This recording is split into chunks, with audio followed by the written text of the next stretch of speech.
The constitutional history of Quebec, and the legal and criminal interference of the Royal Canadian Mounted Police, under the orders of federalist politicians, including Pierre Trudeau and Jean Chrétien.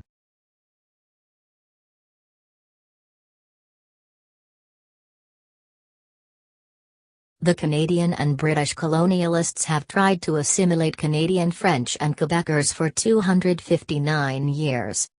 It is time to take charge, and make our nation an international success because we are capable. Year 1759, the French regime is defeated by the British in September 1759. So settles a military regime pending the end of the war and the signing of the Treaty of Paris. Year 1763, by the Treaty of Paris, the Royal Proclamation organized so as to assimilate French-Canadian Catholics in the British colony of the province of Quebec. By law, the British Crown becomes the only entity authorized to administer the laws and negotiate the transfer of land from the Amerindians to the settlers. Henceforth, British jurisdiction only recognizes Anglicanism as the official religion and imposes the test oath on all state employees. This oath includes an abjuration of the Catholic faith, effectively excluding almost all French Canadians from public office. In 1774, the Quebec Act. The fear of seeing Quebec unite with the revolutionary Americans and to fight against England, a royal decree eases the rules unjustly submitted to Quebecers. 1. The restoration of the seigneurial system, land ownership regime. 2. The restoration of French civil rights. 3. Religious freedom for the majority French and Catholic settlers. 4. The right to clergy is given again to collect tithing. 5. Promise of an enlarged territory by annexing the Great Lakes, Ohio and Labrador regions. 6. Abolition of the test. 7. Recognition of the distinct nature. The population is as follows: 2,000 British versus 90,000 Quebecers, who are led by the British minority. In 1791, the Constitutional Act of 1791. With the expulsion of 50,000 British loyalists, they arrived in Quebec. They are pressuring London to diminish the power of Quebec.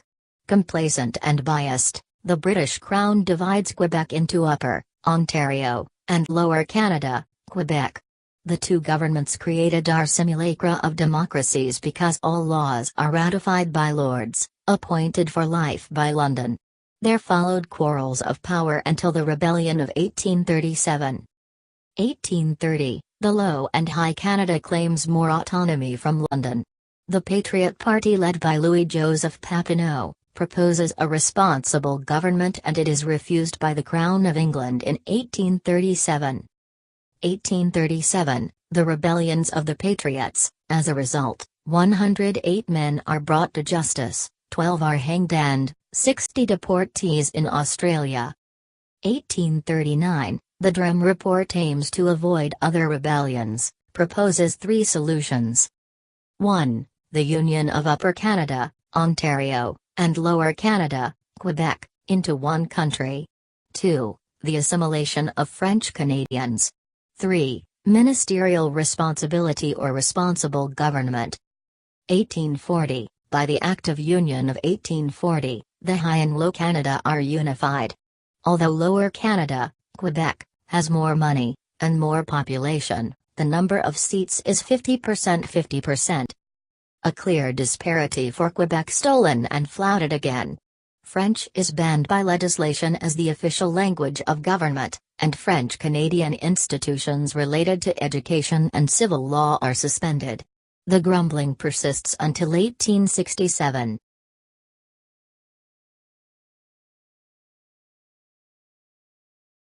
(1867), the British North America Act, the Constitution Act, 1867, is signed at Charlottetown. This is the creation of Canada and is the division of powers between the federal and provincial governments and to better manage Quebec's economic expansion and protect itself from the USA.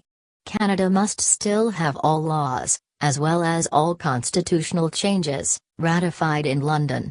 Canada is a colony of the British Empire. Macdonald is the Prime Minister, and was a racist explicitly targeting the French and his assimilation and holding of a very centralized government. Georges-Étienne Cartier is his opposite, is more autonomist and nationalist. 1927, the Privy Council in London arbitrarily withdraws from Quebec, Labrador, in contradiction with the treaty the Quebec Act of 1774. It is the rob of the century. Quebec would have done better in exploiting Labrador Hydro's electricity wealth without Canada's help, unlike a federal interest-free loan for Musket Falls.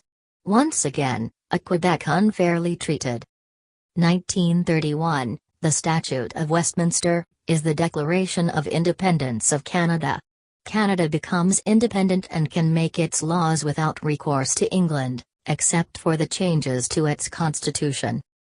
1949, independence of the Supreme Court of Canada. Any litigation can be settled in Canada without recourse of the London. 1960, Quebec's new demands included both its status in Canada, the renewal of the division of powers and federal institutions, the protection of individual rights and the procedure for amending the Canadian Constitution to protect Quebec from erosion of his rights.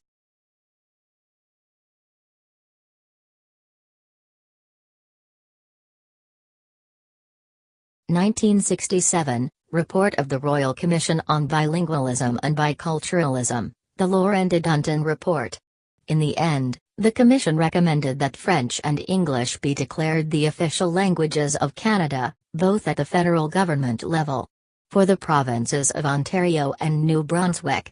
The report revealed, among other things, that Francophone were underrepresented in the federal public service. Statistics dating back to 1961 on the average salary of Quebec men, classified according to ethnicity, also denounced that all ethnic groups were better paid than Francophone, except among Quebecers of Italian origin and among Amerindians. However, the main recommendations of the Laurent-de-Dunton Commission were almost ignored by the federal government, which was largely dominated by French-speaking Quebecers. Then the Three Doves, Pierre Elliott Trudeau, Jean Marchand, and Gerard Pelletier.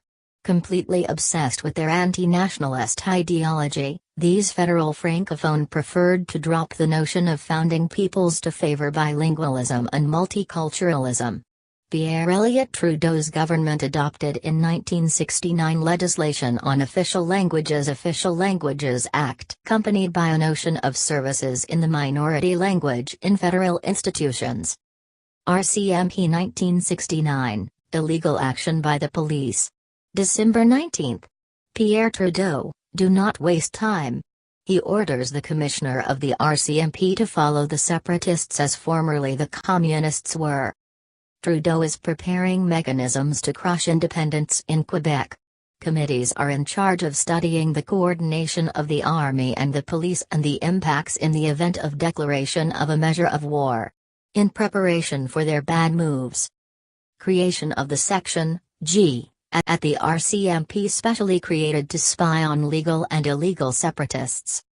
The RCMP 1970, illegal action by the police. The October crisis.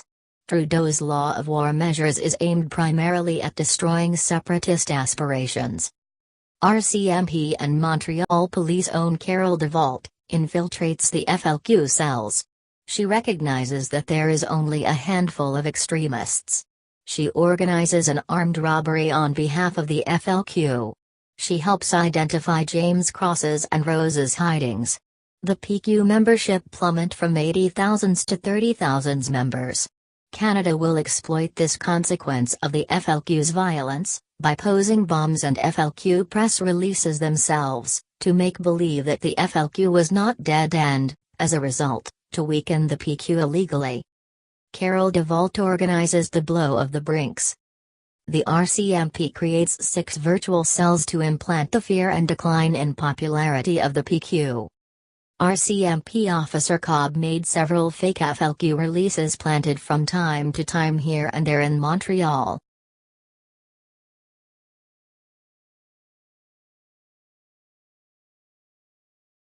(1970) April 26, 2 days before the general election with the Parti Québécois, the coup de la Brinks. This masquerade was organized to instill fear by Canada to lower the vote in the Parti Québécois. Canada is illegally interfering in Quebec affairs. In 1971, the provincial premiers and the federal government brought the proposals together in a draft constitutional charter, the Victoria Charter, that they submit to the approval of all provincial legislatures. Failure again, Quebec fails to regain its ancestral rights. RCMP 1973 Illegal Police Action. January 19, theft of the PQ members list by the RCMP, in Montreal. The RCMP had asked for the help of the CIA. A shot mounted as Mission Impossible and more successful than the Watergate. RCMP 1974, Illegal Police Action. On July 26, a bomb planted and exploded by Constable Robert Sampson of the RCMP. He installed the bomb on high order in Ottawa, on the residence of Steinberg's owner, to make believe a blow from the FLQ. He was caught because he was injured in the event and found at the hospital. Offense thefts and house fire, the Lamors, perpetrated by RCMP officers. These are some other criminal activities of the RCMP against Quebecers. Free press burglary by RCMP. RCMP 1976, illegal action by the police.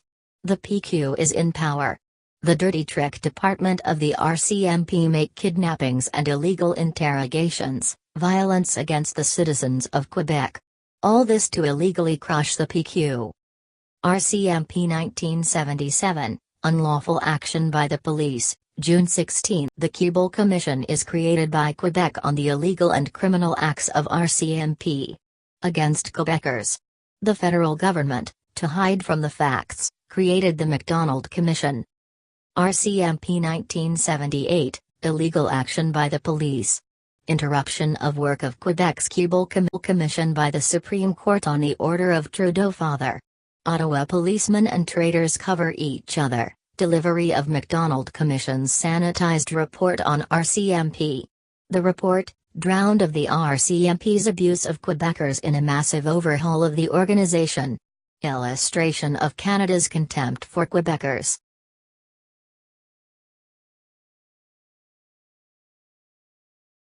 In 1979, the Pepin-Robarts Commission tabled its 75 recommendations report out of the constitutional stalemate. The Commission proposes an asymmetrical federalism that grants a return of power to Quebec arbitrarily lost, especially on language rights. But Canada rejects this option with disregard and relegates the Pepin-Robarts report to oblivion. 1980, Referendum 1980, Referendum on Sovereignty Association is defeated 60% versus 40%. 1982 Constitution Act, Canada must repatriate the 1867 Act, for all constitutional changes. However, an amending formula is required and the successions of meetings are still in disagreement, because they were intended to diminish 1777, Quebec Act, provided by England. In fact, all the provinces were in disagreement. Until on the night of November 4 to the 5th, 9 provinces agreed in the absence of the Quebec delegation on a constitutional proposal and an amending formula, in the Ottawa Hotel kitchen. The common front of the 8 provinces previously opposed to Ottawa shatters. Quebec is still blurred. The fool of the Canadian colonizer. Quebec finds itself alone against imposing Canada. It's the night of long knives. René Lévesque will learn that the next morning the signing of this agreement intervened in his absence. As a result, Quebec finds itself isolated and relations literally ignite between Quebec and Ottawa. Thus, Canada, without Quebec, has decided to repatriate the Constitution unilaterally. Quebecers reproach this law for taking away the right of veto and undermining the idea of Canadian duality and biculturalism by introducing the multiculturalism defined in Section 27 of the Act, and the proclamation of multiculturalism would seem to bring undermining Quebec's linguistic identity by weakening Bill 101. In the collective memory of Quebec, 1982 evokes a promise not held by Ottawa, accompanied by treason by other provinces.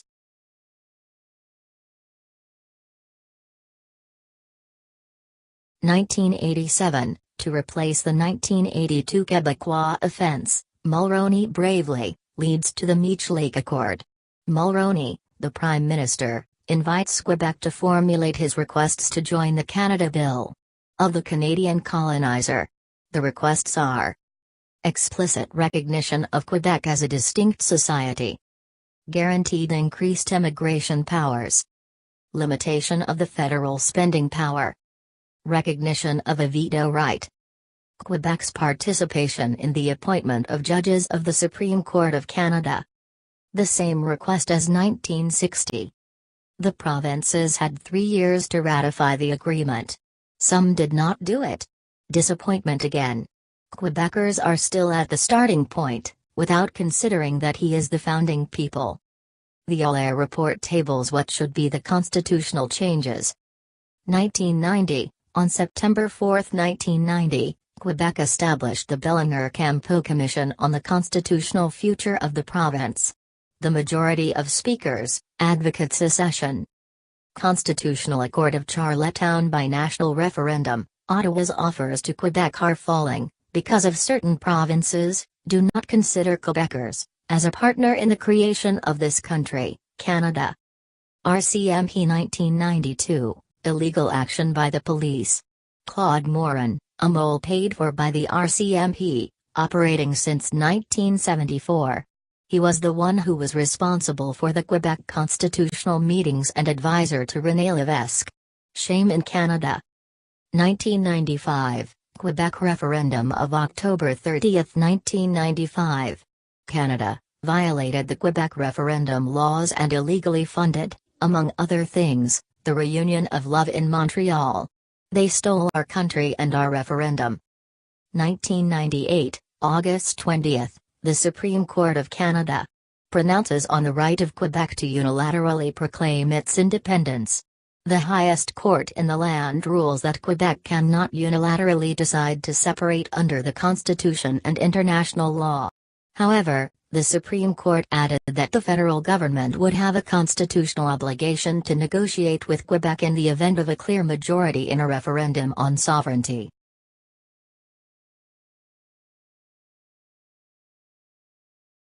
The 1997 Calgary Accord, Canada of the 10 provinces and the federal, meets in Calgary under the theme of the unity of Canada. The recognition of special status for Quebec is crushed.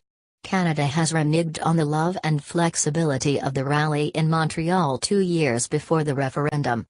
Quebecers are being rolled again.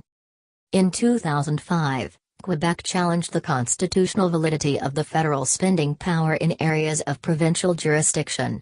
The Supreme Court of Canada stated that the provisions were valid under the Federal Power of Employment Insurance, subsection 91, 2A, of the Constitution Act, 1867, while at the same time keeping silent on the question of federal spending power.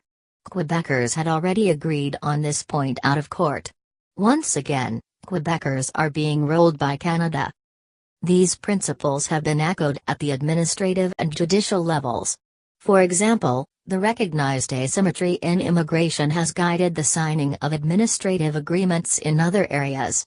Judicially, the Supreme Court has rendered decisions recognizing the specificity of Quebec, its social values and its distinct civil law tradition.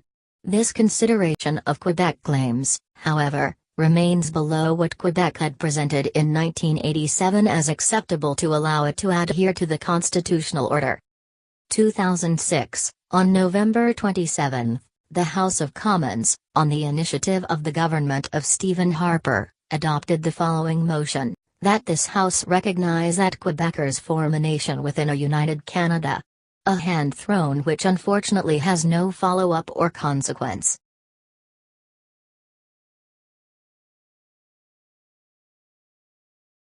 2014 In reference, the court considered the purpose of the provision of the Supreme Court Act which provides that the 3 Quebec judges are appointed from among the judges of the Superior Court or the Court of Appeal of the Quebec or among Quebec lawyers. The constitutional protection of the presence of the 3 Quebec judges in the Supreme Court of Canada is now established, but Quebec's participation in the appointment of its 3 judges remains unresolved. Finally, this means that Canada can choose the most federalists of these, which bypasses the foundation, the intent of this rule. Again, Quebecers at the foot of the wall. In addition, the veto right, as it were, delegated to Quebec by the federal government, is not constitutionally guaranteed in that it is based on an ordinary federal law. As a result, the veto thus lent could be resumed at the whim of a change of political will in Ottawa. Ottawa in its pettiness is waiting for the right moment to scoff Quebecers. That said, if constitutional negotiations were ever to be held, most of the conditions set out by Quebec would remain valid. The constitutional recognition of the Quebec nation will always be paramount for the government of Quebec. Quebec's participation in the appointment of its 3 judges to the highest court in the country is an imperative in a federal system where the Supreme Court acts as the ultimate arbiter of federal disputes. Quebec, given its national character, must have the right to veto constitutional amendments of importance to the functioning of our political system. The immigration agreement must be given the constitutional status it was intended for. The federal spending power in areas of exclusive provincial jurisdiction is a source of significant tension in federal relations and should be framed by the Constitution.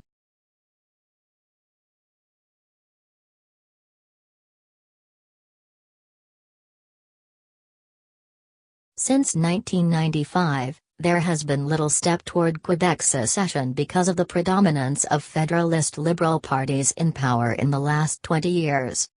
Conclusion. As you realize, Canadian and British colonialists have tried to assimilate Quebecers and French Canadians in Canada for 259 years. Fellow friend Canadian, you see a coin has 2 sides. You must be surprised of the Canadian politician cheating.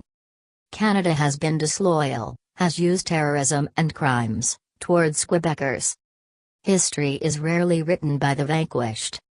We are asking you to evaluate our position and to support the Quebec separation. It has not worked out for the last 259 years.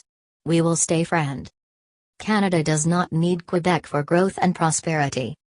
Being sovereign, Quebec will be an economic power with one of the best, if it will not be the best, standard of living in the world. The next election will be the only way to get rid of the Trudeau government, the one world order and the senseless immigration and impose to dilute us.